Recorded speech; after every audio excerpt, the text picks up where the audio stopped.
Let me introduce myself. My name is Shailesh Shirali. I am from the KFI.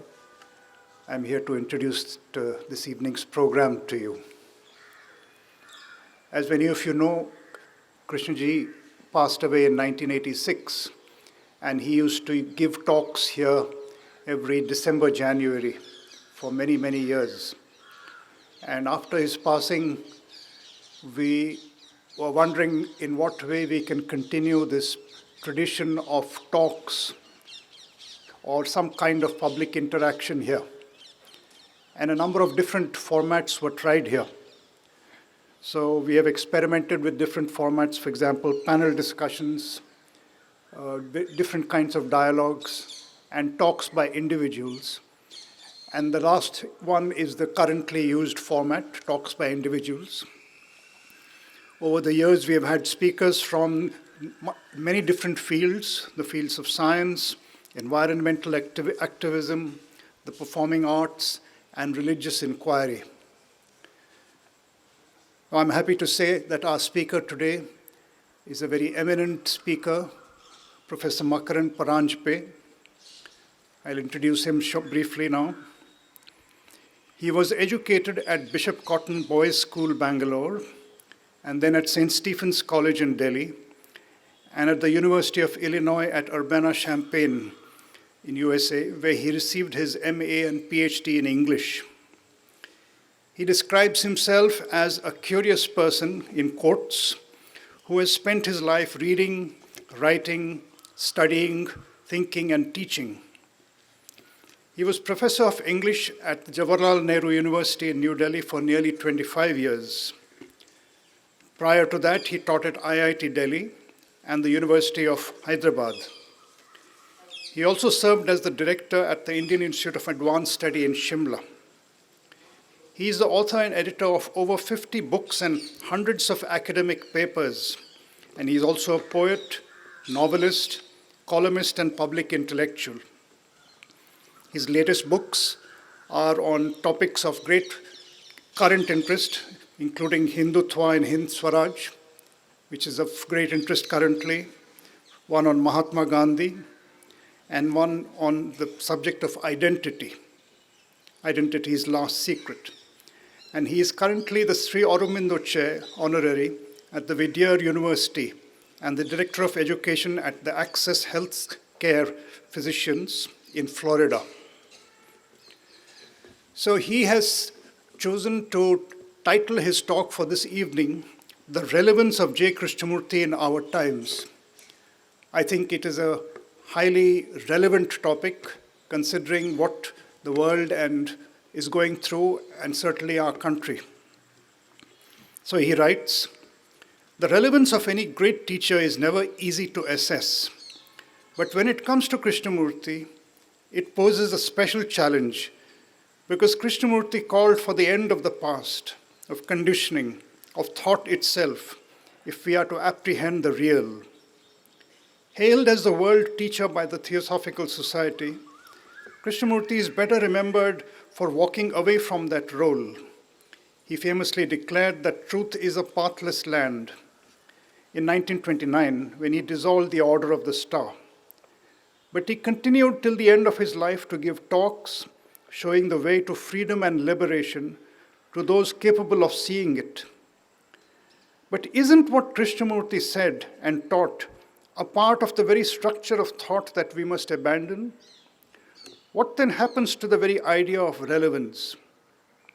Today, more than ever, our world seems to be in the throes of great upheaval, political, economic, psychological, and ecological. Divided by dangerous ideologies, we face unprecedented levels of insecurity. Daily, we are inundated by a barrage of weaponized misinformation. The awakening of intelligence, to invoke the title of one of Krishnamurti's books, is thus all the more urgent. It is this urgency that makes us turn to Krishnamurti as we struggle to find answers to our predicament, both individual and collective. I think we should welcome Professor Makarand Paranjape and look forward to a talk which deeply questions us on these themes.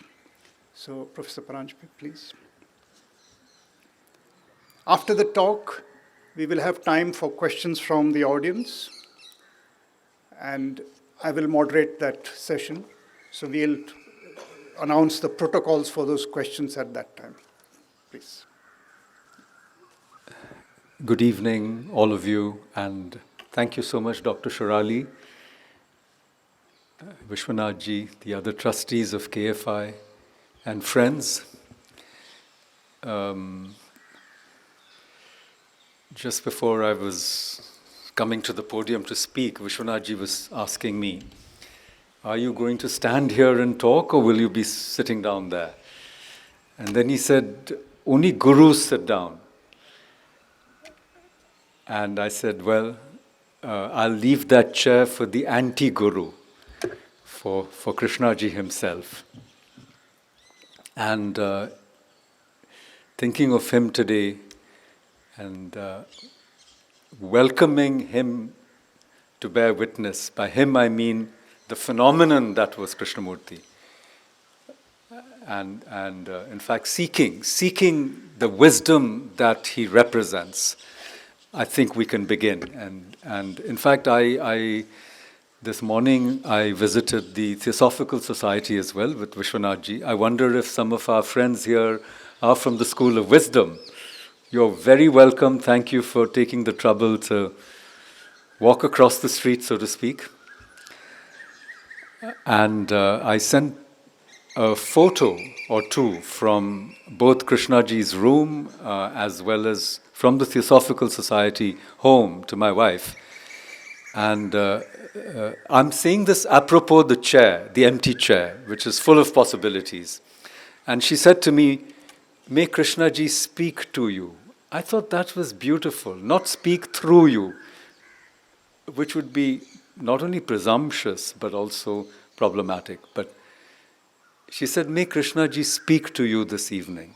And I wish she were here today. But before I begin, I want to salute and acknowledge that force that has brought us all together here today. Some from very distant shores, I'm sure. I myself have come, from quite a long way off. I nowadays live north of Tampa, 75 miles north of Tampa, in Florida, in the great state of Florida. And so it's been a long journey to come here today, but I feel deeply privileged, very privileged, and I can explain that in a moment, but I want to acknowledge whatever it is that has brought us here together. And what is that? Maybe it's our own love, affection, and reverence for Krishnamurti and what he represents to us in our minds. And behind that, maybe there's something more, our own urge, aspiration, need, the urgency to change, to transform, to live the kind of life that we glimpse every now and then. Maybe all of these things have brought us here together. So I want to acknowledge and salute that force or that energy that has brought us here today. And I also want to, before I start, I also want to speak of a rather sad piece of news that I received on coming here. One of the very senior trustees and members of the KFI, Professor Hans Herzberger, passed away. So I would like to, remember him and his great contribution to Krishnaji, he and his wife Radhikaji, whom I met briefly many years ago, and whom I'm sure many of you here know much better than I do. And this also applies to Krishnaji. Many of you knew him much better than I ever would or did in real life, I'm sure, but also his work and his teaching. So I want to begin with that acknowledgement. Now let me come back to this question of relevance that Dr. Shirali mentioned. And and problematize it a little. If not problematize it, just unpack it. How difficult it is to try to measure somebody's relevance. Can you quantify it? I'm speaking to a math teacher, so I have to be careful. How do you measure relevance? You really can't measure relevance, can you, of a figure like Krishnamurti? So what do you do? How do you talk about relevance? And I propose to do it, again, inspired by him, and on two axes, right? The vertical axis of relevance, the x-axis, right? Isn't that the vertical axis? No, sorry, the y-axis. You can see how mathematically illiterate I am. But so the y-axis of relevance can be spoken of at several levels, which I'm going to talk about. Okay, at least 4 levels I'm going to talk about the relevance on the y-axis. And on the x-axis, I'm going to talk about a spectrum, as it were, which can go from the personal to the impersonal. I don't know if I'm making sense. Am I making sense to anybody here? So there are levels of relevance, and also there's a spectrum of relevance from the personal to the impersonal. And somewhere they intersect. Okay, this is my proposition to you in terms of an intellectual offering, because I've all my life you've heard what I've done. So this is what we do. We make frameworks, and we offer some templates to understand things heuristically, but of course they have to be discarded, which we've also heard in the beginning. So what is the y-axis and what is the x-axis? So I want to talk about some T's: truth, teaching, the teaching that Krishnamurti represents, then the thought, and then finally the tail. The tail, I meant by tail, I don't mean the tail that wags, but the tail meaning the legend of Krishnamurti. He was discovered nearby, as you know, on the Adyar beach when he was 14, accompanied by his younger brother Nityananda and Charles W. Leadbeater. Saw that his aura was extraordinary, So there's a whole, and then we heard about how he dissolved the Order of the Star, and this place, Vasanta Vihar, is also redolent with what he stood for, his life, his work, and so forth. So that's the legend part of it. I won't talk too much about it, but just a bit, because it is very important. It doesn't leave that charisma, that sense of being somebody very extraordinary. And even if you were to read Krishnaji, there's never a renunciation of the value of the teachings. So these 4 levels, these are my 4 levels on the y-axis, and the x-axis I already mentioned, from the personal to the impersonal. And I want to dwell on the personal side just a bit, if you don't mind, because I'm returning to Vasanta Vihar after more than, I would think, 45 years, 46 years, I think. Because in my brief bio, and it's not his fault, I didn't tell you, I spent a year in Chennai at the Madras Christian College. I did my pre-university here. I was 16 years old.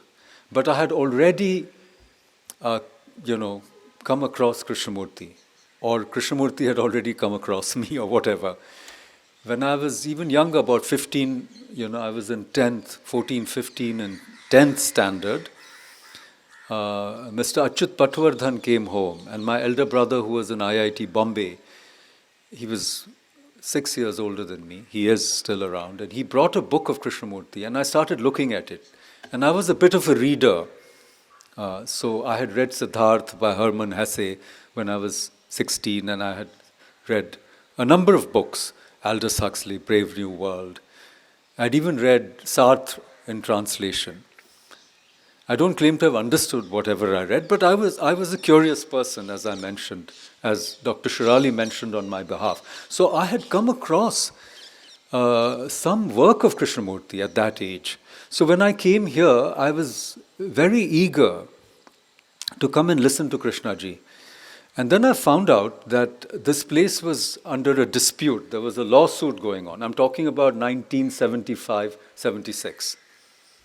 And it had not yet come back. I mean, Krishnaji had not come till 76, I think. He came in December. You can correct me about the dates, but thereabouts. But that year I was here, there was nothing was happening here. I think this place was locked up. And then I went to St. Stephen's College, and my first year in college, I was still reading Krishnamurti. And in my second year in college, which began in 78, that winter I didn't go home.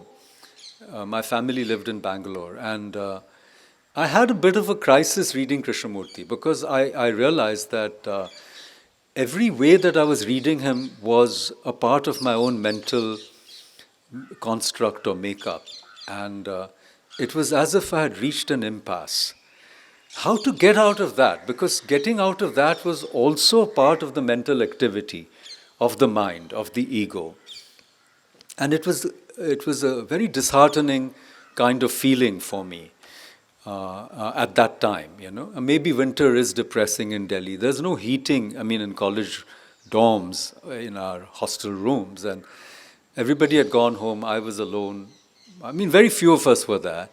And all this time I was trying to figure it out. And of course you can't figure it out, because the person who's trying to figure it out is itself the problem, isn't it? Etc. So that structure of thought and that impasse. So the next year I happened to pass through Chennai, Madras as it used to be called then. And Krishnaji was actually here. So I came here for one of his talks. I think they used to happen there, not here. I don't remember. But I came to a talk, and then I tried to meet some people. I said, I want to meet Krishnaji. So there are always gatekeepers, you see. And they want to check you out, whether you're worthy to meet Krishnaji. And I had two gatekeepers, more than two. In fact, when I came in, I think I came in like this, and we were sitting in that room there. And there was a certain kind of excitement, because they said, oh, some young person has come to meet Krishnaji, So I said, what's this fascination for young people, But even at that time, I'm talking about 79 now, 79, because it was after that winter. The fascination was there was a feeling that the young people were not coming to Krishnaji. Maybe that feeling is still there. We were talking about it this afternoon. So there was a little bit of a buzz, And then, a couple of people met me, and, I met a very interesting person. I don't know where he is now. I met Mr. Rajiv Tankha. He used to teach math in Brockwood Park. Math, sorry? Harsh, sorry, not Rajiv. Harsh, sorry. I beg your pardon. Harsh Tankha. And he was a very impressive person. He probably still is. I'm talking about 79. And I still remember he was wearing a cream-colored linen or kind of raw silk shirt. And I felt, I want to be like him, I want to, go and teach in Brockwood Park or do something. I had ideas of that sort, by the way. And had a nice conversation with him. I don't know where he is now. I haven't been in touch with him for ever so long. So I had a word with him, and I asked him, I said, you made that jump, you've gone there. How do you feel? Are you happy? It was like a wrong question to ask, Whatever, it seemed like that. I was asking a very basic question as a person of 18, or about to be 18. Are you happy? And I didn't get a very convincing answer. He said, well, I'm on a journey. I got a kind of roundabout answer. He didn't say, go for it, do it. Then I met Dr. Parchure, okay, and he was a wonderful person, his personality, everything. And I told him, look, this has happened, I read this, and I feel totally trapped, because I know that the entity that is trying to figure his way out is itself the problem, and some years later I was reading Ramana, and he says the problem is that the thief dresses up like the policeman and joins everyone else to look for the thief, It's a very telling metaphor, of how, whatever the disguises of the ego, even getting out of the ego is a disguise of the ego. Okay, trying to find truth, transcendence, whatever it is, liberation. These are the different guises of prolonging that encounter which dissolves the entity which is seeking these answers, So the quest itself, the quester, etc., the quest creates the pseudo-quester, if you know what I'm trying to say, if you can follow the argument. The quest which justifies, it would seem, a lot of the things we do itself creates the pseudo-quester. And the postponement of the inevitable keeps going on. The quester is one of the disguises, of that entity. Anyhow, now, and then Dr. Parchuri said, but how do you know? How do you know that what you felt is real? And I said, well, what else do I have? If I can't, critically examine my own process, and if I can't tell you what I went through, then where am I? He said, but you could be deluded. I said, so could you. Where does that leave any of us? What makes you sure you're not deluded when you are asking me if I'm deluded? So the self-delusion is actually a part of this whole package. I don't know if I'm making sense. Anyhow, so that encounter ended there. And then I went to the US, and in 1985, it was, later it turned out that it was his last summer, Krishnaji's last summer in Ojai, because he passed away in January 1986, if I'm not mistaken. Sorry? February, exactly, around that time, because I remember we came back to India after my PhD in January, and I joined my first job in India on the 6th of February or thereabouts, and Krishnaji passed away around that time, So that summer of 1985, my wife, Sarina, my then wife, we are good friends but not married, I want to remember her as well, not the wife who talked about the empty chair. Her name is Gayatri, if you want to know. Anyhow, so Sarina and I, we took a flight to LA. I was at Urbana-Champaign. It's a very back of beyond place, 136 miles south of Chicago. We went, and it was not easy. We were not broke, but we were not well off. So I remember we took this flight, we went to LA, then I rented a car, and near the car rental, we met a very interesting man. I don't remember his name. He was a sheep farmer from Australia. So I had the impression that we had gone through a lot of trouble to try to meet Krishnaji, but there were people who had gone through much more trouble than us. And a sheep farmer's life in Australia is not easy. So he told us all about it, how you shear the sheep and you sell the wool and this and that. So we gave him a ride, and we stopped at the restaurant run by Mr. Mark Lee, I think. We were very hungry. I had fettuccine Alfredo. So all of these things are sort of burnt in my memory. And it was an extraordinary series of talks in Ojai, California. And we volunteered, we squeezed the orange juice. And again, I tried to meet Krishnaji. Again, there were gatekeepers.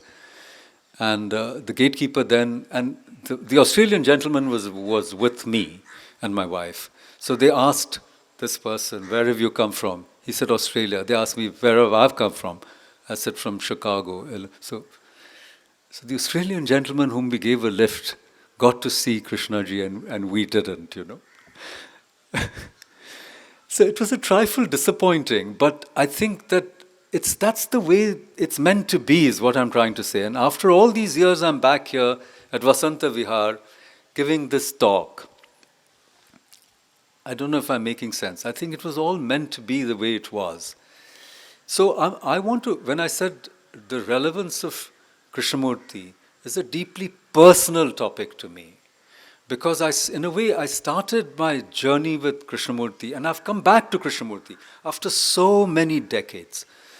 And why have I come back to Krishnamurti, in a profound way? Because age catches up and you feel you wasted your life, And then Krishnamurti somewhere says that, and perhaps you thought or you think that, you found it and you lost it. Things like that. We all have these feelings, right? That you found it but you lost it. And Krishnaji says so many times that a truth repeated becomes a lie. But look at the paradox of this, because he himself repeats this many times. If you see his speeches and writings.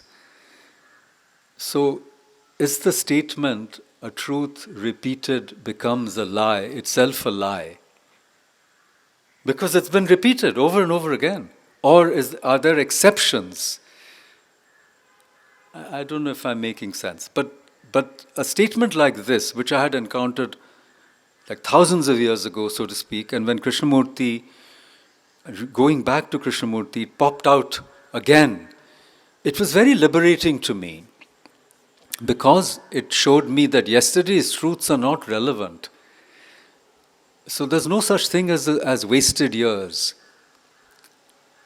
Because what happened yesterday is not relevant. I mean, what is the only thing that's relevant. And what is like a stream. It's constantly changing. So you can't hold on to a truth. You can't hold on to a realization. You can't hold on to an insight. You can't hold on even to the memory of enlightenment. How can you hold on to the memory of enlightenment? I don't know if I'm making sense.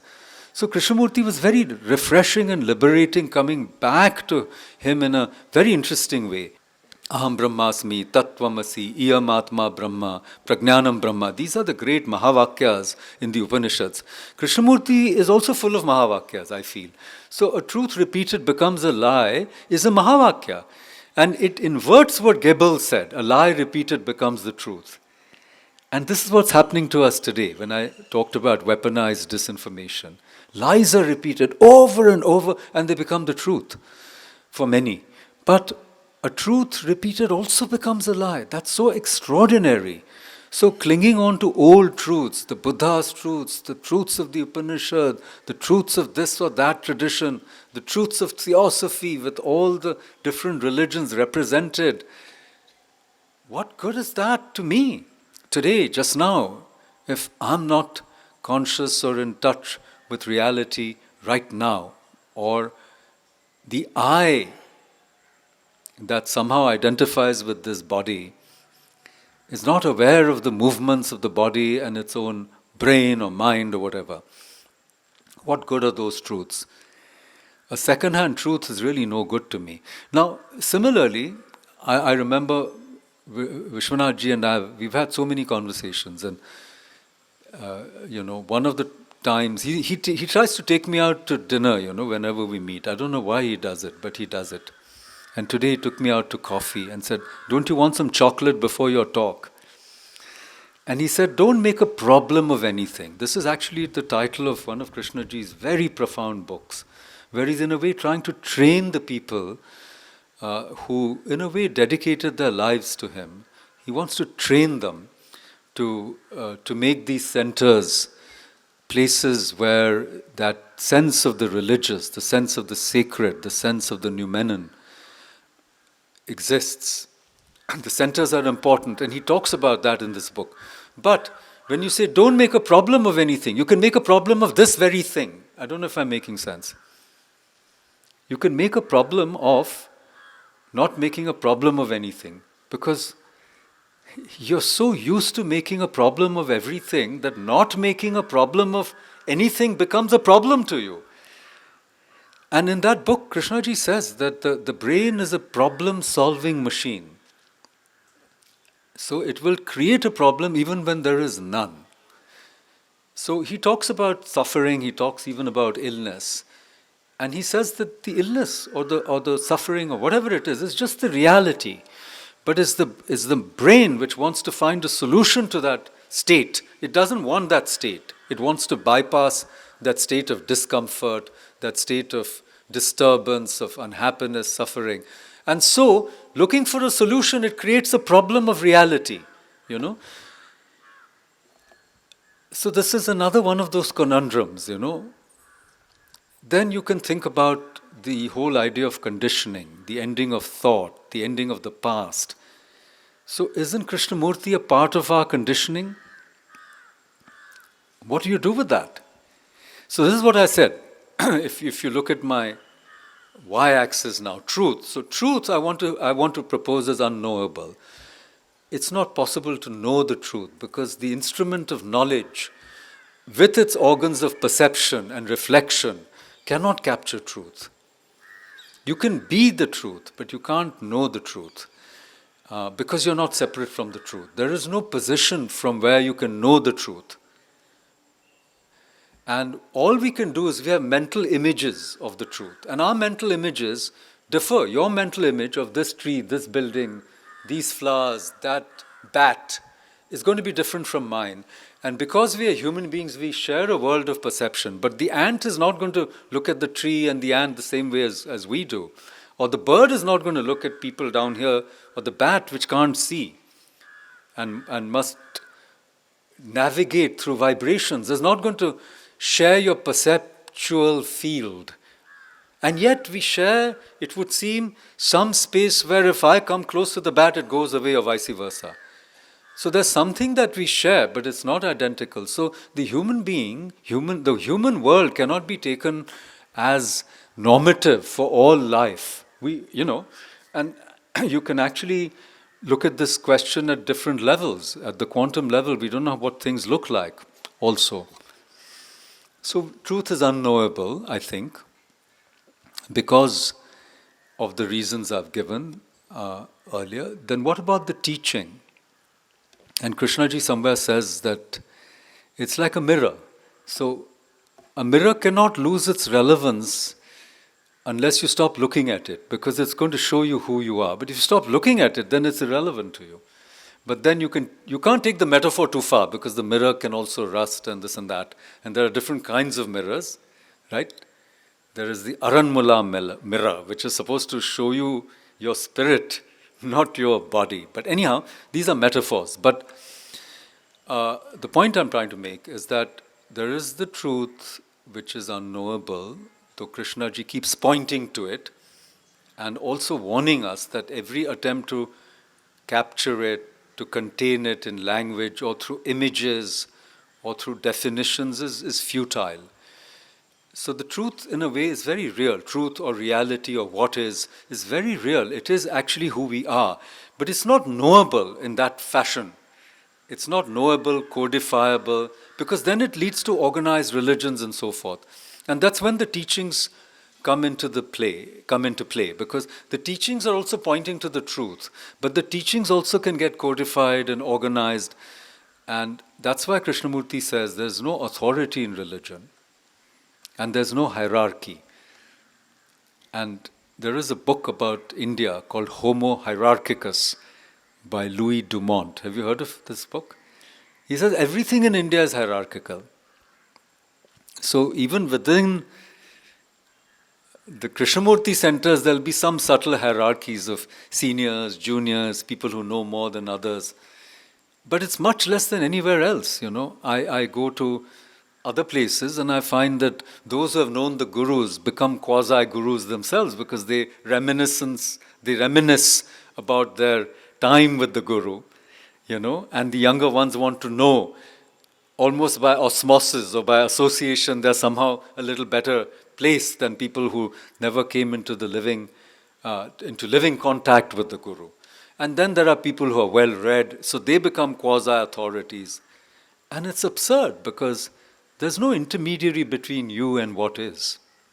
There doesn't have to be. So Krishnaji frees you from all of this if you want to take it in that spirit. Because today, there is a marketplace of gurus. We export gurus from India, and there's a huge marketplace for all kinds of gurus, self-help gurus. And in a way, there is a very great danger to this, because it leads to magical thinking, it leads to delusions, and it can also harm a lot of people, because you start following, and Krishnaji helps to remove that sense of your own inferiority or incapacity to know the reality through whatever intermediary process. But the teachings also, as I said, teachings are susceptible to the critique that Krishnamurti applies to all the other traditions before him. When he says, I haven't read them, sir. Whenever people start talking about things, he says, I haven't read these books, sir. So can we say today, I haven't read Krishnamurti, sir? Can we relate to reality without K also? These are questions of relevance, So there is the Krishnamurti phenomenon, including the legend and, all of that goes with it, which is not completely denied. The world of the masters, which is also not denied. His own exceptionalism, his ability to heal people by touching them. And nobody who knows him, as far as I know, whatever I have read, nobody said he was an ordinary person like any of us. Everyone felt this was a completely different kind of human being. So where does that leave us? And I don't think he denied that he was a teacher, a world teacher. I don't think he did. So where does that leave us, isn't it? So there's the phenomenon, the legend, and then there is truth, which is unknowable. There's the teaching, which is susceptible to the same processes that other books and teachings, and it's a part of our conditioning, it's a part of the past. And what do you do with it? Do you just let it go? Do you just say, no, I don't need anything. I can straight away connect with reality. I can dispense with the teaching altogether. And then there is thought. That's why I called it levels. Because thought is a huge problem. There are people who do PhDs on Krishnamurti. I just heard somebody doing that about. And I'm not saying I'm against it, don't misunderstand me. But the process of thought goes into decoding Krishnamurti, interpreting Krishnamurti's teachings, and creating, another secondary level, the secondary literature, around him. And now, if you try to put these axes together somehow and see where we stand between the personal, the kind of connection I feel deeply, my own return to Krishnamurti in some ways, but with much less anxiety, It doesn't worry me now. I don't need to read another book. I remain curious. So when I was at Rajghat, I read Sunandaji's book. It happened to be in the room we were staying in the Ganga cottage. And there's a book here, The Open Door. I'm reading it. But I'm not anxious. I don't think there's some secret in some page of this book which is suddenly going to explode in my mind and enlighten me the next moment. I don't have that anxiety. I'm curious, so I read it.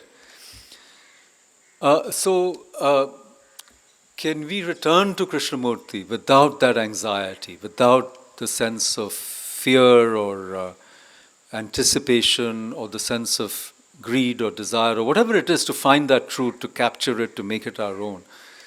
And I think in our world today, Dr. Shirali mentioned, when we're talking so much about artificial intelligence, the awakening of real intelligence seems to be, to me, a very important, the most urgent thing today is that. Because, AI, LLMs are only our own children. They're going to, even Krishnamurti's works have been fed into this all-devouring engine. And if I were to say, pose a problem. We have become prompters. If I were to prompt, ChatGPT, the paid version or whatever, Grok, and say that there is a war going on in Europe between Russia and Ukraine. Please tell us what Krishnamurti would have said is the solution to this problem. And it's going to come out with some sort of answer. And it might be a very interesting answer. And it'll even tell you that Krishnamurti, talks about holistic solutions. He's not going to talk about the specific problem at all. He's going to talk about the problem of the human being and violence and the separation. He's going to talk about the absence of love and compassion and the divisions that thought creates. ChatGPT is going to tell you all this. And artificial intelligence, pseudo-cognition is going to be pretty much close to real cognition. And you would really need an awakening of intelligence to figure out the distinction. And then, as I said, there is an ideological war, there's lawfare, there's all of this going on, and younger people also are so welcome. Younger people are also so confused. They don't know what to do, what to think. How to let go of thought is itself a problem which thought can't solve, as you know. So, again, Krishnamurti is such a good counter, to propaganda. There's so much propaganda all the time. Our digital addictions. As soon as you get up, you look at the phone. I do too. I'm not saying I'm exempt of any of these traits. I'm very much, a part of what's happening in the world. And I have to tell myself, what are you doing? What are you looking for? And so this process of being aware, is a daily process, as it were. So again, the relevance of Krishnamurti cannot be overestimated for our times. Times of so much uncertainty and confusion and propaganda and weaponized disinformation and AI.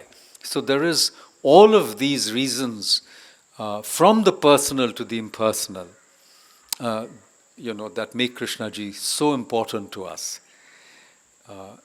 And I think maybe I should stop here. And if I've forgotten something, how are we doing with time? I haven't been looking at time at all. I can go on for a little more, or we can interrupt and have a few questions, and I can again come back to something that I might have forgotten. I have some notes. Believe it or not, I couldn't find any paper, and this is a little piece of paper I got from a program of another event I was at. And I've written some things down, but in this light, I'm not sure I can. But if you have a question now, you can please raise it, and then I can come back to something. It might occur to me, and I can come back to it, if you like. But just to say a couple of things, that Krishnamurti liberates us from our need to follow spiritual authority. He liberates us from hierarchies within whatever path it is we are following. He gives us a way, an antidote to the excessive propaganda all around us.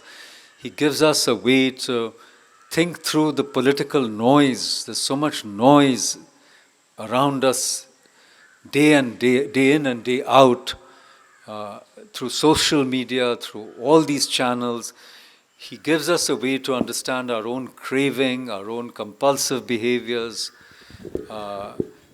And for a person like me, to come back to Krishnamurti is very, what should I say, has been very energizing and extremely useful. And so I feel a sense of tremendous gratitude for what the teaching represents in my own life. So it's like summing up the X and Y axis. And as I said, when it comes to the truth, it's unknowable. When it comes to the teaching, it points to the truth. But the moment thought enters, it codifies it and creates another problem. And when it comes to the legend, however much you deconstruct it, it'll continue. That's the summary. Yeah. Okay. Thank you, Professor Paranjape. We seem to have switched roles now. Perhaps, would you like to come and sit here, or you want to answer from I can appropriate the anti-guru's water. I don't think he's going to drink that glass of water, so I think I can enjoy the water. Yeah.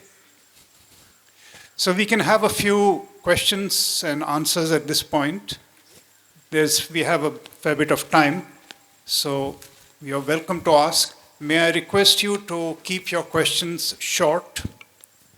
You don't have to go into a long description, a short question, and avoid getting into a back and forth with the speaker. Please ask the question and then hand over the mic back to whoever hands it to you.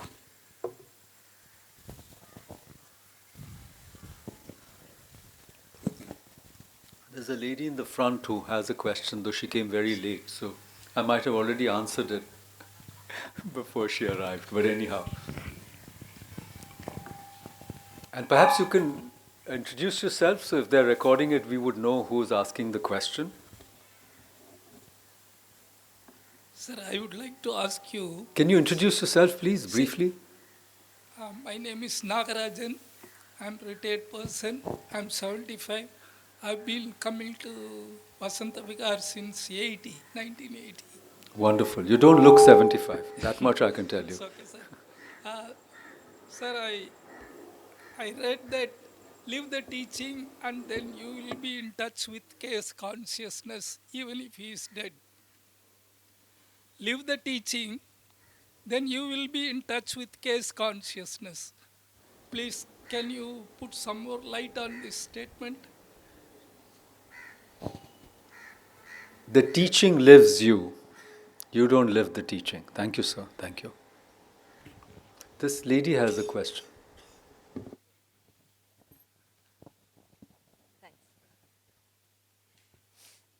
Good evening, ladies and In gentlemen. other words, when the teaching flowers, there's no you. Certainly there's no you of the sort that you thought you were. There's something else there. Good evening. I hope I'm making sense. I don't want to be clever. I'm really serious in engaging with what you said. Sorry. Go ahead. My name is Lakshmi. Of course, I know Mr. JK since I started working. So I work with Tattvaloka, a spiritual English magazine, and our library has a lot of JK sir's books. I have one at home too. I do follow his Facebook page, and I am also receiving the mails about all their programs. So I'm sorry for being late because of personal problems. So I was very keen that I attend the talk today. So I just have a question on, you were talking about the AI and so many other things, the dynamics of technology, etc., and how it does impact us in many ways. But I just wanted to know how at all can one stay away from it or not be impacted, and how does JK sir contribute towards this? If you can kindly shed some light on that. Thank you. Now, this is a very worrying issue for a lot of people because technology is changing the nature of what it means to be human. And it's also changing our brain's wiring in the sense that our attention spans have decreased. And so I've been a professor, and students can't read. They can't sit in a room and if they see a book of, 500 pages, they're so scared. It's like something else to them. And so the book has become, we've gone back to some kind of stage where a book is an object of mystique. You hold it, if you're actually holding the book, otherwise it's digital. And you say, my goodness, what the heck is it? What does it contain? Because there's no chance that they're going to read 500 pages. So it's a serious crisis of a sort for humanity itself. And a lot of people have been thinking about it. Some people have said that we should put some guardrails on technology. There should be some oversight. And science fiction is always ahead of reality. There's a story by Arthur C. Clarke where he talks about an overmind, not of the Aurobindonian kind, but there's an overmind that's come out of machines. And the human beings trust this overmind because it's got no prejudice. It doesn't have caste, creed, community, religion. It doesn't do vote bank politics. It's fair. So humanity is governed by this not artificial, it's general intelligence. It's a huge computer type of thing which exists like a cloud, and human beings are happy to be ruled because there's much more equality, there's much more justice. So are we going to go there? I don't know. There is a scenario of an extinction scenario is there, where the human race is a failed experiment and goes extinct in a variety of scenarios. A meteorite can hit us, or there's a Terminator scenario. But some people, then there's a scenario of culling, that is, you lose 1/3 to 2/3 of humanity, a much smaller group remains, and maybe they can transform themselves. Because this links back to the earlier question, if the teaching makes a demand on us, it's a tremendous demand, because it's to live in a completely different way, which, we can't even imagine what that would be, because, we live in a certain way, and obviously it's not working. You don't need to be, Einstein to know that whatever it is we are doing doesn't work. Look at the world, it doesn't work. So that's that scenario. Then there's a scenario of colonizing outer space. You go somewhere, you set up another, you begin all over again. But all I'm trying to say is there's no simple answer, number one. And number two, there is the age-old simple answer, which is to be conscious. And through that awareness, I want to say something, I think which is very important, which is that people ask many times, like you have asked, but others also ask. And I gave that example of the Ukraine war, and I give a talk somewhere else on somebody else, and they keep asking the same kind of question, like if Gandhiji were alive today, what would he do? Or what is the Aurobindonian answer to this? So people ask, if Krishnaji were alive today, what would he do? What would he say? So the so to speak answer is, it is not to work out a specific solution to a specific problem that the teaching exists. The teaching enjoins on you to be aware, and that the so-called solution will come out of that awareness. So, to answer your question, the answer is, be aware of AI or whatever is happening around you. And then the specific response, not even answer, the specific response to the challenge that is posed to you will appear. And this also applies to our day-to-day problems. Because there is you can't say, okay, here are the teachings, now apply it to this, apply it to that. It's not a technology to be applied, like science being applied to technology. Awareness produces an understanding, and this is not necessarily the kind of causality that is implied in language, but awareness in that holistic or integral way will show you what is needed to be done in that situation. So the real answer is you have to be aware. Thank you.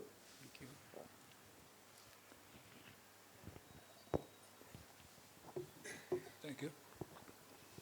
I'm more confused now than I was an hour ago, but that's the way it should be, I think.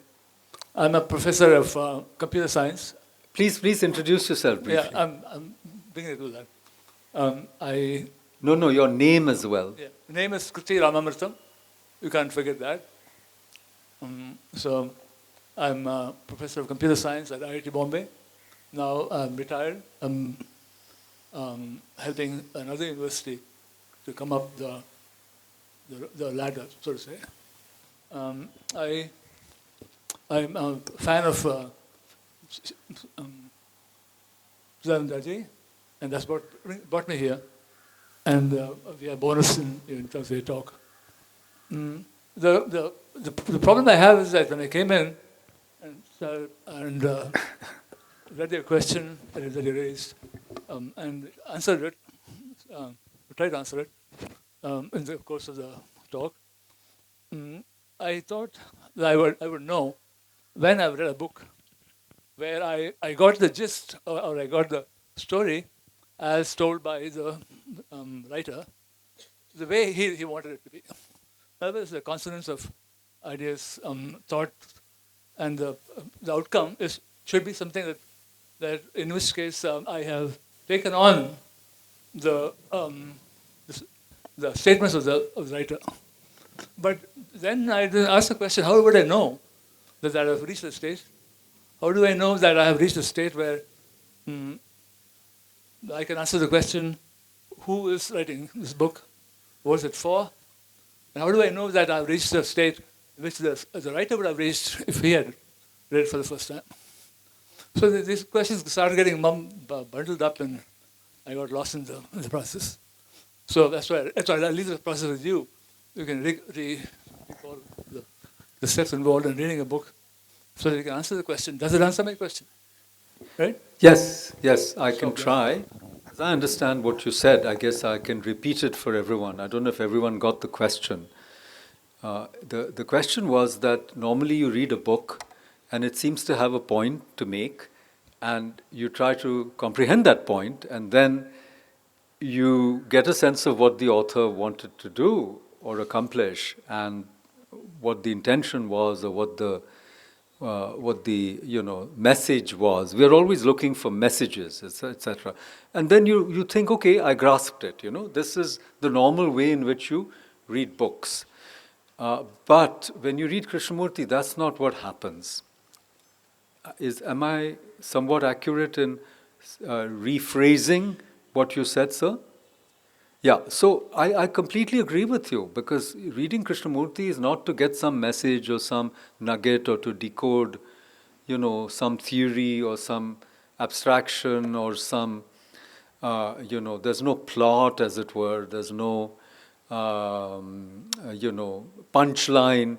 And in a way there is, because, as a student of literature, if you read, say, even books which are not didactic, like commentaries on living, you can say, here's a structure, this is what happens. I mean, if you pick up the commentaries on living, every commentary will start with a kind of observation, and then you can derive something from it, some conclusion, if you will.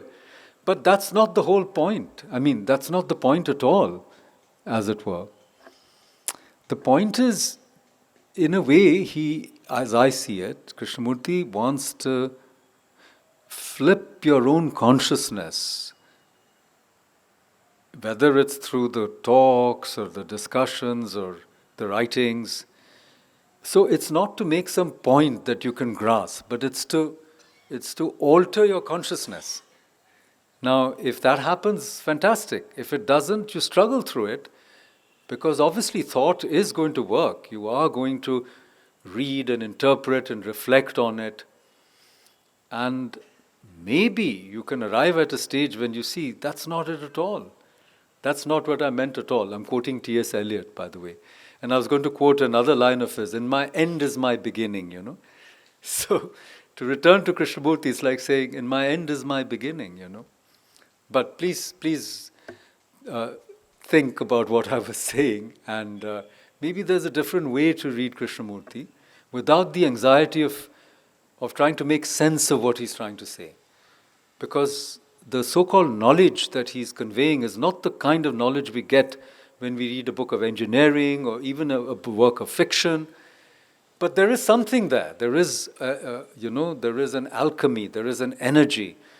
And if it switches you, if it flips you into that state of awareness, or kind of gives you a push, a fillip, then something is going on. And I think it does happen, by the way. Now, I don't want to theorize, does it happen in time? Does it happen in the unconscious? When and how does it happen? Etc., So, because he keeps saying it doesn't happen through time. And he says clearly there's no psychological evolution. There's biological evolution, there's no psychological evolution. That's a very huge statement to make, whatever that means, if you want to wrap your mind around it. It can mean you just have to let go. You have to let go of the structures of thought. And that letting go produces another kind of consciousness. So it is not evolving. And I had this discussion with somebody who knew Krishnaji. So he said, I asked Krishnaji, this person said, that people who are in the circle of the ego never seem to be able to get out. And you were never in the circle of the ego. He was telling Krishnaji. So how can we be like you? But in a way, the fact is none of us is in the circle of the ego. And when you know it, it works for you. None of us is. We are all free, actually. Whatever this conditioning is, it's our own doing, and we are clinging to it, So there's no how. You have to let go of something that's blocking your vision. There's no how to see. You can keep saying how to see. You see, by removing that which blocks your vision. Anyhow, these are some responses. I hope they strike a chord somewhere. I think there's some more questions. There's a gentleman here, yeah, and a lady here. She had a question, yeah. Oh, yeah. Hi. Yep. Thank you, Professor, for coming over here for your talk and spending some time with us. I'm Parikshit, and I'm an applied statistician by training and commercial experience, and I engage at the intersection of public policy, climate change, and statistics and data. So, one of the questions that I had was on the ecological crises that we have, and it's imperative for us to develop an ecological temper much like the scientific temper. So I believe the critical underpinnings of all this is philosophical thinking. So, and with the climate time bomb, could we expedite the philosophical thinking across the human collective? And do you have any thoughts on that?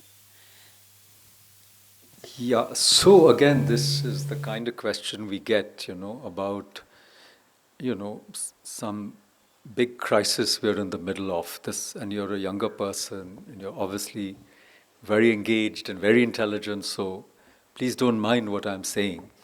Sure. Yeah, because you're presuming that you know what the problem is, and you also know what the solution is, but what you want to know is how to scale the solution. How you want it to spread, whether you want to call the solution the ecological temper, like you said, the scientific temper. But I would question some of these. I would question climate evangelism also. I would question these things. I would question notions of the climate time bomb.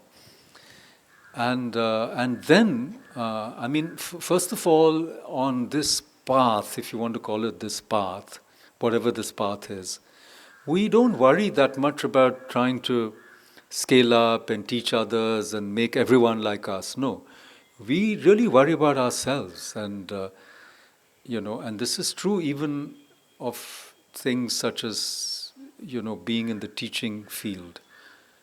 You see, you have to embody it yourself. I mean, you have to start. The change is you. So it starts with you. And if you change, let me put it this way, to respect the terms that you used, I first interrogated them, but now let me say I accept them for the sake of argument. Then you should develop that ecological temper first. And it should be so evident, it should become like a force field, and then it spreads instantly. By the way, there is an idea that, whatever we consider the separation, 9 degrees or 7 degrees of separation, I mean, what we are saying today is instantly available in the whole cosmos. An idea is extremely powerful. It's instantly available. Without YouTube, without social media, we don't have to feel that we are isolated. We are the world. We are the totality of the cosmos. So if you have that ecological temper, everyone will have it, in a manner of speaking. And then they will see you. They will see how you live. They will see how you consume. But a lot of this, I mean, people show up at these meetings in private jets, So this is a very strange world we live in. And actually the earth is getting not warmer, but cooler. If you really look at a huge span of time, if you look at data, we are only comparing the last 100 years, 200 years. But if you look at the last 10,000 years or 100,000 years, we are not getting warmer, we are getting cooler.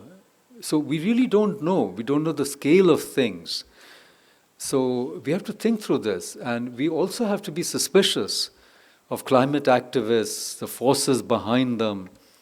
I want to know, where are the climate activists in China? They're the number one hothouse, greenhouse emitter. There's not a single one there. There's no Greta Thunberg in China. Show me. So I worry about, not worry is not I'm aware. I look at all these things. But I'm old also now, as you can see. I don't look as young as our friend there. And I just want to, raise my own awareness. I don't have any ambitions of trying to, change the world. because I'm the world, I know it. So I want to begin with myself, and whatever helps me do this, I'm going to embrace that. I'm going to go for that. Because my own situation is of immense urgency to me, because I see that I don't have ecological awareness, I don't have a scientific temper. My ideal and my reality are so different. But I don't want to make that ideal something I whip myself with and create another problem. I just have to be aware. So that's my point. So I know what my challenges are, but I still respect your challenges. Thank you. Somebody here had a question, this lady right here.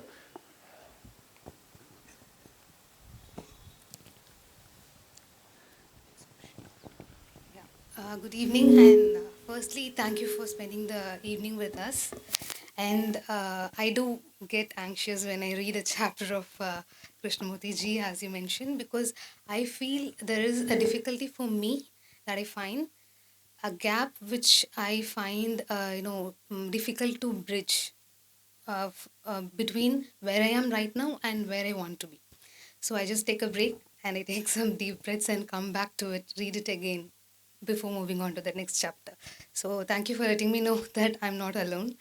And the relevance of Krishnamurti ji today is very, very needed, and his teachings as well, from where I stand. Because, for example, what he talks about education, right? The point of education is meaningless if it is not solving world wars, violence, if it is not maintaining peace, all the science and technology, if there is no equality. Yeah, so that is something that all the system makers can think about before making a structure of education. That is really something that is needed in today's world, is what I feel. And also, Krishnamurti ji talks about the society that we live in, right? I do worry about the sustainable world that we can make, and also the things that is happening around the world with wars and consumerism, etc., etc. So Krishnamurti ji says that society is what, it starts from you, right? It is the relationship I have with my parents, with my siblings, with my friends. And that is how you build a society, right? And what I do is I bring a friend. Yeah. Yeah. So I bring my friend and I tell him, see, you have to know about this person. So just, talk about it wherever you go and such things. And I work in research, and I do try to adapt it in my day-to-day life, how to take his teachings and make the world a little better as much as I can. And I would also like to know if you're doing anything of that sort. I would like to hear it from you. Thank you. Okay, thank you. So I think your statement is complete in itself, but I only want to pick up, I guess, two things. One is this question of relationship. I don't think I know of anybody who has paid attention to this question of relationship as much as Krishnaji has. And I think that has been, it's a very, very important topic, that how relationship is a mirror that shows you where you are and your relationship with yourself, with others, and so forth. So I think it's a very important point you've raised about what Krishnamurti brings, the kind of knowledge that we don't pay attention to relationships that much. But the other thing about anxiety, I'm anxious. Every morning I'm anxious. And I can't pretend that I'm not anxious. What do you do about it? Now, you can breathe deeply, I don't think I'm anxious enough to need some sort of medical attention, but I'm saying that anxiety is our daily state in various degrees. But I also find that when I get about my day, I feel less anxious. So, it's partly cortisol, it's all right. You have to be a little anxious. You have to catch a flight, or you've got to pack your bag. Obviously, you'll be a little anxious. You want to not mess up something. But at a deeper level, there's no need for anxiety. I don't know if I'm making sense. You can be anxious at a more practical level. But at a deeper level, it's so counterproductive. Sir? Yeah. Sorry. The two things are important. Number one, understanding the teachings of Krishnamurti. Next is Oh, yeah. application value. The two things. No, so please ask a question, The if you question don't mind. is, Yeah. to understand Krishnamurti's teaching, we have to do two things. But that's not a question. First is understand the language of Krishnamurti, because he uses many terms like compassion, intelligence, mutation, like that many terms he is using with a meaning. The meaning is higher level. So immediately we cannot understand. When we listen, we cannot understand all these things. Unless you understand all the meanings of terms he used from its level, from his understanding, you may not apply it in your daily life. That would take longer time. You have to reflect and then have discussion with other people who are listening to J. Krishnamurti. It is a very big task. Do we do that task and then apply it? It's very difficult to apply his teachings. Thank you, sir. Sir, can we clone Krishnamurti since we believe he is the best? Can we get more of them? More that kind of. Yeah, well, it can't be cloned, but I think more people can be awake and awakened. Thank you. Hello. The cloning is the opposite of awakening, isn't it? And every copy you make is some material is lost. Like if you make copies, photocopies. So that's why cloning is not what nature wants usually, because you produce inferior copies, and in the end, it'll become a genetic disaster. Yeah. Good evening. My name is George Kumar, and I am into the teachings of Krishnaji from the year 1986 when he gave last two talks in this venue.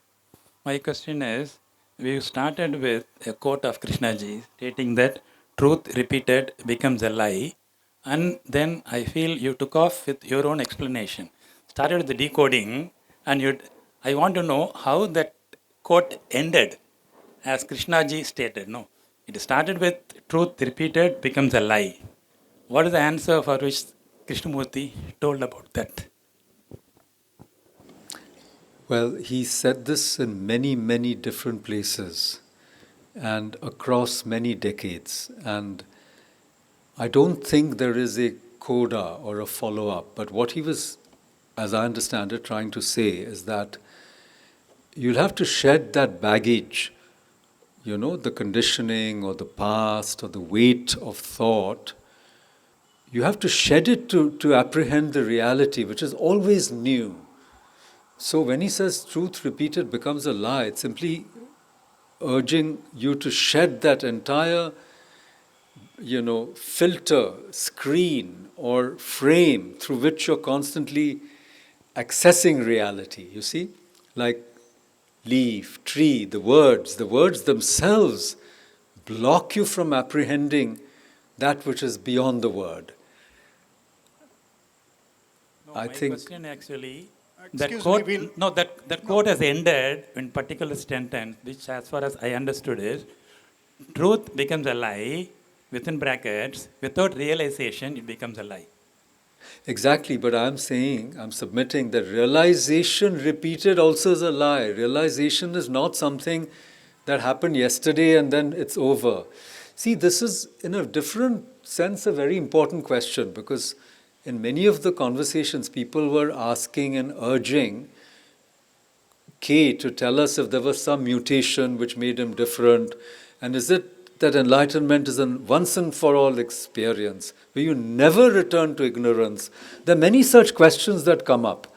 And in his dialogues, he says, blow it to bits, get rid of it. Can you do that? Can you move over, etc.? So this has come up many, many different ways in K himself, but in other, schools of wisdom, that is this process. It's not even a process, whatever it is it that one day you get rewired and that's it? Then the question is, what happens after? Do you stop living? Do you stop experiencing? Obviously not. So, what happens when that center goes away. And we shouldn't make it a theoretical question. So I'm saying, if you've had some realization, that's wonderful, but it can't be replicated. You can't return to realization. It has to be something else. And at least my own experience of it is that sometimes you have to renew it, sometimes it comes back to you, sometimes you lose it. I even call it, pit to summit. In a given day, you're going through the entire gamut, of your journey. You might be doing it in one single day when you feel completely devastated that you've got nothing, you wasted your life, and then in that very day, in that very 24-hour cycle, you may have a moment when you feel that the entire matrix is clear. You can see it all. It's all there. So how do so for me, it's liberating to think that there's nothing to cling on to. Yesterday's truths, yesterday's ideas. And there's no need to keep repeating oneself as well. Thank you.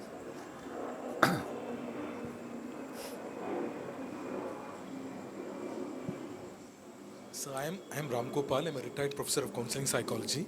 Yes. And, sir, I'm slightly hesitant to ask you, but have you read Krishnamurti's notebook book, sir? There, he talks about suddenly comes the intoxicating thing, and suddenly a light comes, even others noticed it. What kind of a thing experience, rejuvenating and all that?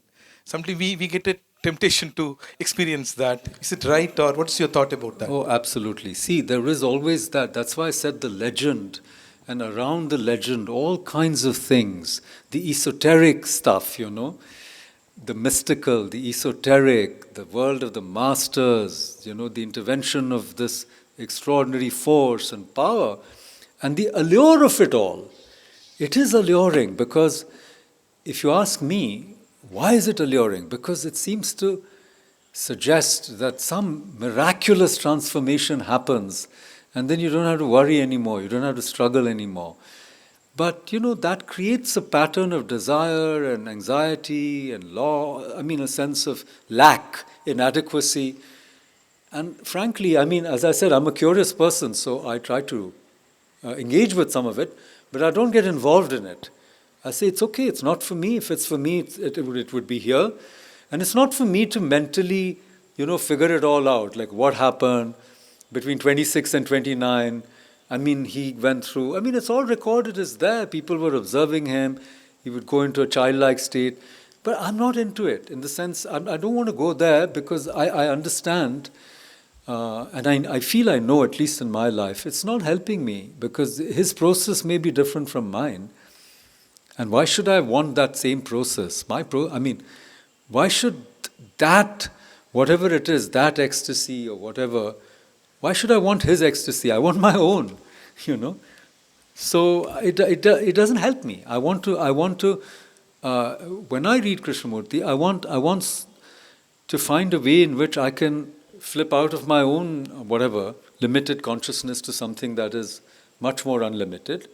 And if that is helping you, well and good. But I don't go there too much, and I don't engage in these kinds of discussions because they happen in other traditions also. That's why I hinted.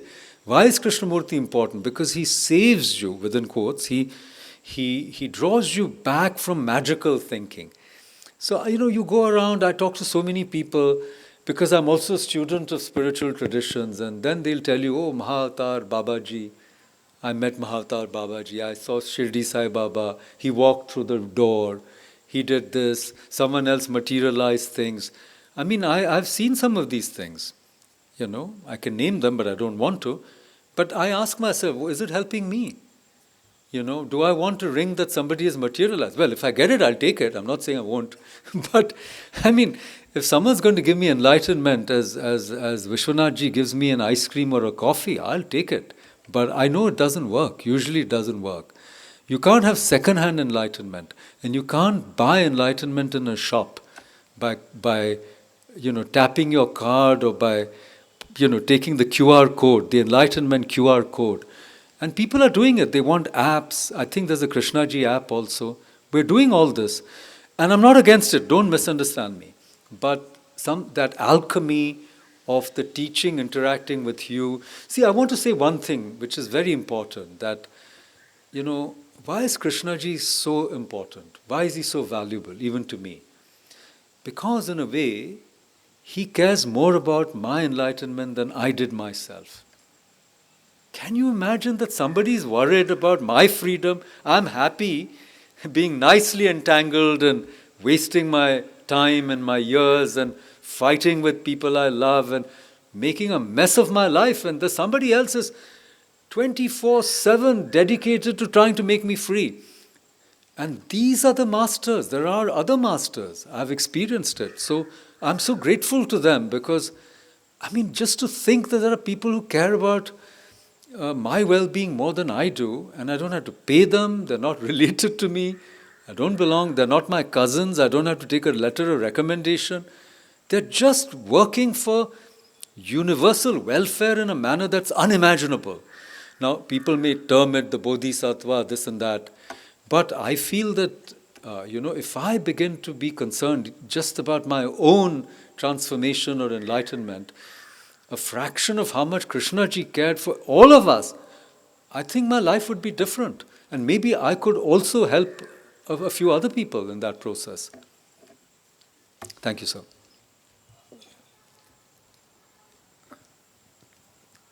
Sir, I'm Ramesh Elamalai, a practicing advocate.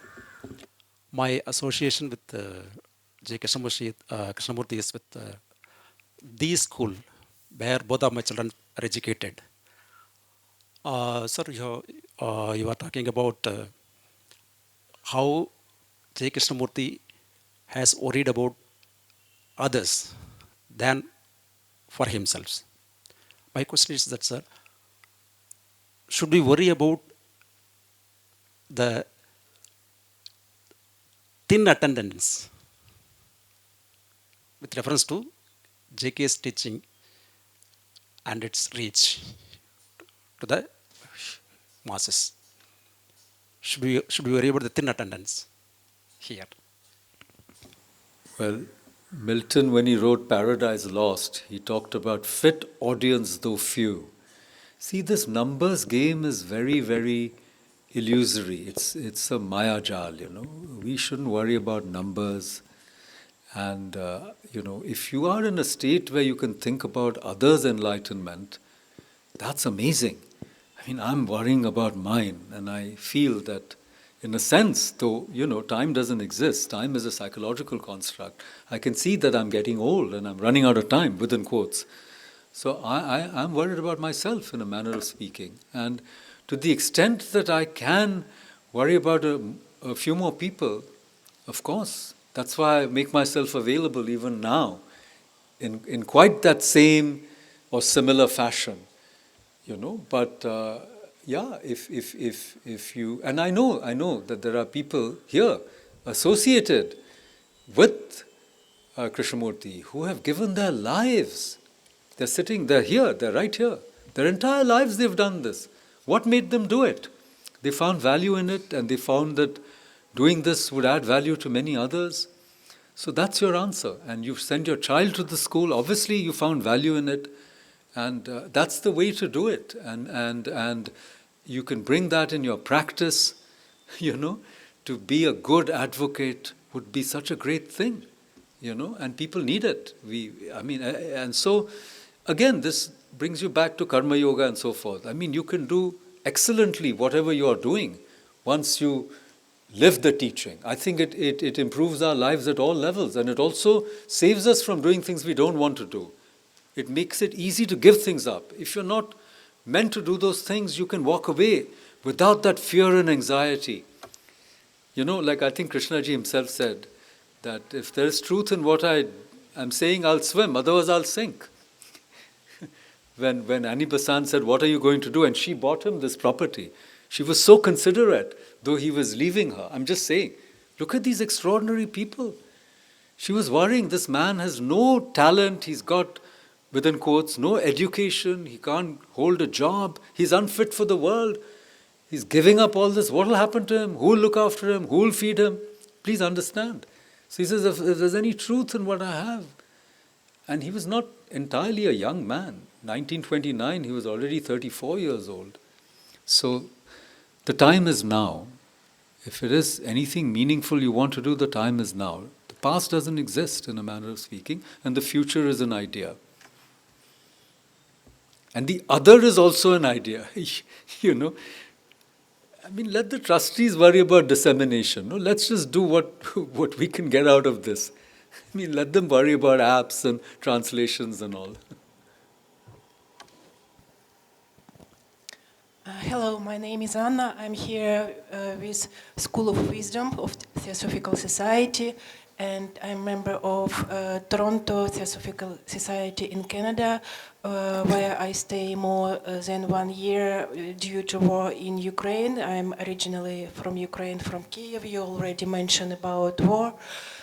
Such situation. But my question is, during our classes in Theosophical Society, once we were reading one paragraph of Krishnamurti about consciousness, memory, mind and thoughts.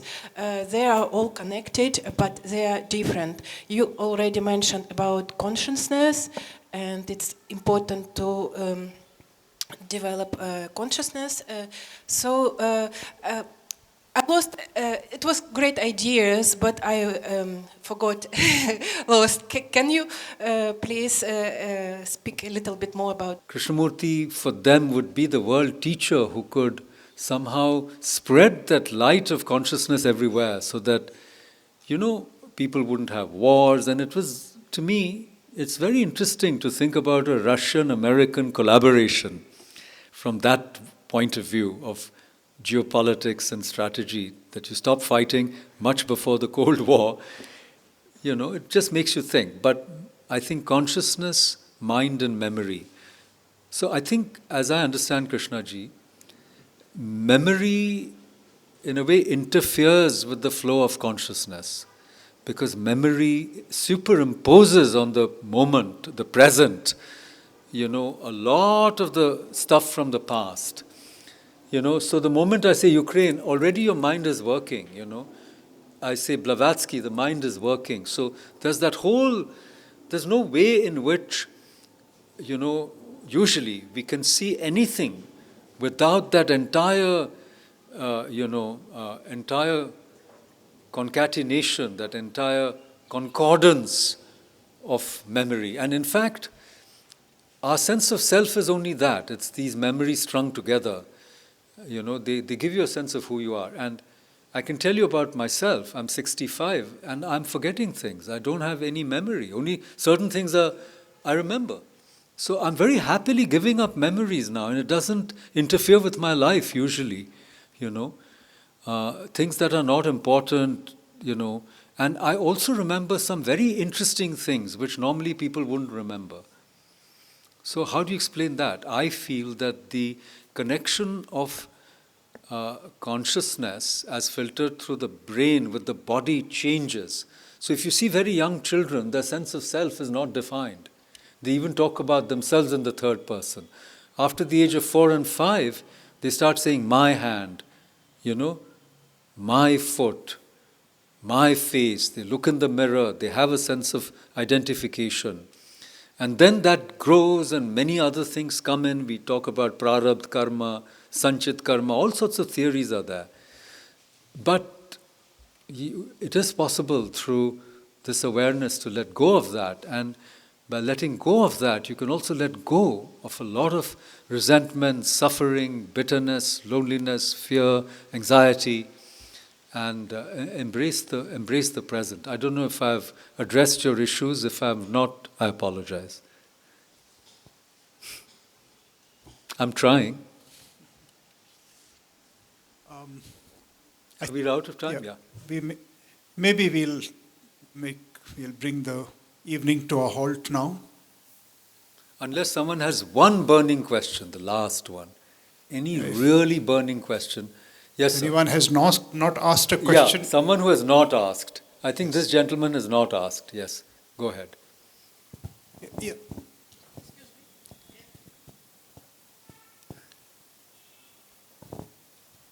Hi, I'm Sriram Thirumalai. The topic is about relevance of JK now. I was wondering, right? So is the modern mind that we have now, is it capable of inquiring? Yeah, which is what, I mean, JK demands a kind of mind, right? That it has to be silent, no authority. But looking at the world now, the bombarding of information, the engineered, algorithms that we get. I sometimes I don't know whether the thought is even mine, whether I even thought, right? So, is the modern mind even capable of inquiring the way that JK wanted? That's the first thought which I Totally. have. I think it's a very, very important question, and I think the answer is no mind is capable of inquiry. It's not the modern or the ancient mind. The nature of the mind, see, this is so profound in the sense it goes to the root of the question, because the word mind is linked to man, manas, manav. These are similar roots. So the human being, man, so to speak, is defined as a mental being, is defined as a thinking being. And to go beyond thought, to silence the mind, not through some coercion, which is also a part of the mind, right? It's actually, when you say the demand that Krishnamurti makes, what he's in a way saying is, stop being a man or a woman. You can't. Because if a man or a woman is a creature of the mind and memory, so you have to be something other than the man, and this is the whole point, that only human beings have that potential to transform, and that's what Theosophy also believed, that we can transform ourselves because we are co-creators of whatever this world it is that we've created. And so please, so the demand is not to be human if being human means to judge, to compare, to work through the mind, to have a chattering mind, to constantly be insecure, and to create this chaos, right? So that kind of being human, so we need a different kind of mind. And we can only not make it an ideal and then say, oh, I'm not there. But that mind automatically, as it were, is available, comes into being through that via negativa. Once we see the falsehood for being false and drop it, let's say, then a new kind of mind can come. And Krishnamurti is always talking about it, of compassion, of love. So it's always there, it's always available for us. But something has to be done, and whatever that has to be done or undone, it can be it can be unbecoming, not even becoming. And that's what we are all here. We are here to unbecome, and not to become, maybe. I think we'll pause here. I'd like to thank you for this talk and your responses to all these questions.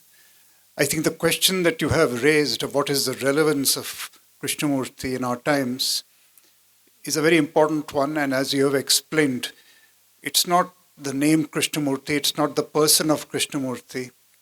That's only a metaphor. But it's really a question of whether you use the metaphor of a mirror earlier in your talk. And a mirror is relevant so long as one actually uses it as a mirror. And whether we can therefore keep awake in our lives, watchful, aware of all the influences that are acting on us, aware of our own conduct. I think that's the really vital question. So I'd like to thank you for raising these questions and for this talk. Thank you.